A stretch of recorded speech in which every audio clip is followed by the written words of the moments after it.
Store room లో నోట్ల కట్టల వ్యవహారానికి సంబంధించి తీవ్ర ఆరోపణలు ఎదుర్కొంటున్న ఢిల్లీ హైకోర్టు జడ్జి జస్టిస్ వర్మకు అన్ని వైపుల నుంచి గడ్డు పరిస్థితులు ఎదురవుతున్నాయి.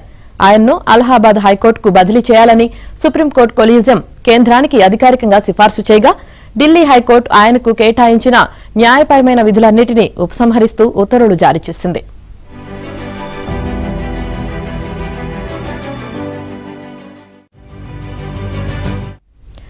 మరోవైపు జస్టిస్ వర్మ ఇప్పటిదాకా ఇచ్చిన తీర్పులన్నింటినీ తిరగదోడాలని, ఆయనపై అభిశంసనకు ప్రభుత్వాన్ని ఆదేశించాలని సీజేఐను కోరుతూ అలహాబాద్ హైకోర్టు బార్ అసోసియేషన్ ఒక తీర్మానం చేసింది.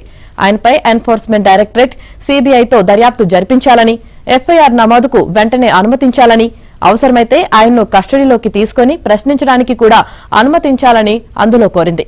ఆయన్ను అలహాబాద్ హైకోర్టుకు బదిలీ చేస్తూ సుప్రీం కొలీజియం తీసుకున్న నిర్ణయాన్ని వ్యతిరేకిస్తూ ఇవాల్టి నుంచి నిరవధిక సమ్మెకు దిగనున్నట్లు బార్ అసోసియేషన్ ప్రకటించింది.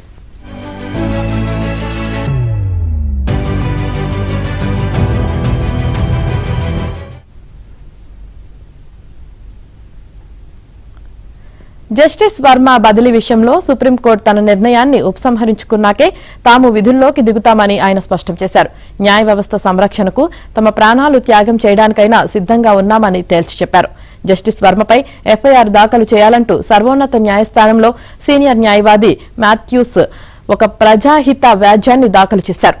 అందులో ఆయన ఈ వ్యవహారానికి సంబంధించి పలు కీలక ప్రశ్నలు లేవనెత్తారు.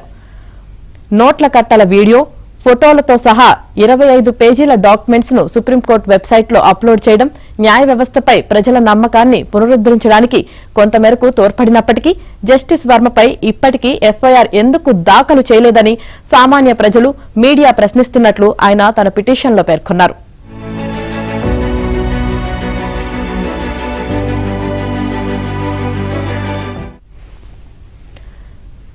మార్చి 14నే ఆయనపై ఎఫ్ఐఆర్ ఎందుకు దాఖలు చేయలేదు, ఎలాంటి అరెస్టులు ఆ రోజే ఎందుకు చేయలేదు, అక్కడ దొరికిన డబ్బును ఎందుకు స్వాధీనం చేసుకోలేదని ఆయన తన పిటిషన్లో పలు ప్రశ్నలు సంధించారు. జస్టిస్ వర్మపై ఎఫ్ఐఆర్ దాఖలు చేయడం ద్వారా క్రిమినల్ ప్రొసీజర్స్ ను అనుసరించడానికి బదులుగా సుప్రీంకోర్టు త్రిసభ్య కమిటీతో అంతర్గత విచారణకు ఆదేశించడం వల్ల ప్రజా ప్రయోజనాలకు విఘాతం కలిగిందన్నారు. ఈ వ్యవహారంపై ఎఫ్ఐఆర్ దాఖలు చేసి అర్థవంతమైన దర్యాప్తు చేయాల్సిందిగా ఢిల్లీ పోలీసులకు ఆదేశాలు జారీ చేయాలని మాథ్యూస్ తన పిటిషన్లో అభ్యర్థించారు. మరోవైపు జస్టిస్ వర్మ వ్యవహారంపై supreme CJ justice Sanjiv Khanna స్పందించిన తీరుకు రాజ్యసభ చైర్మన్, ఉపరాష్ట్రపతి జగదీప్ ధన్కర్ కొనియాడారు. ఆయన తనకు అందుబాటులో ఉన్న మొత్తం సమాచారాన్ని ప్రజల ముందు పెట్టారని, దేశానికి స్వాతంత్ర్యం వచ్చిన తర్వాత ఒక సీజేఐ ఇలా పారదర్శకంగా జవాబుదారీతనంతో వ్యవహరించడం ఇదే మొదటిసారని ప్రశంసల జల్లు కురిపించారు.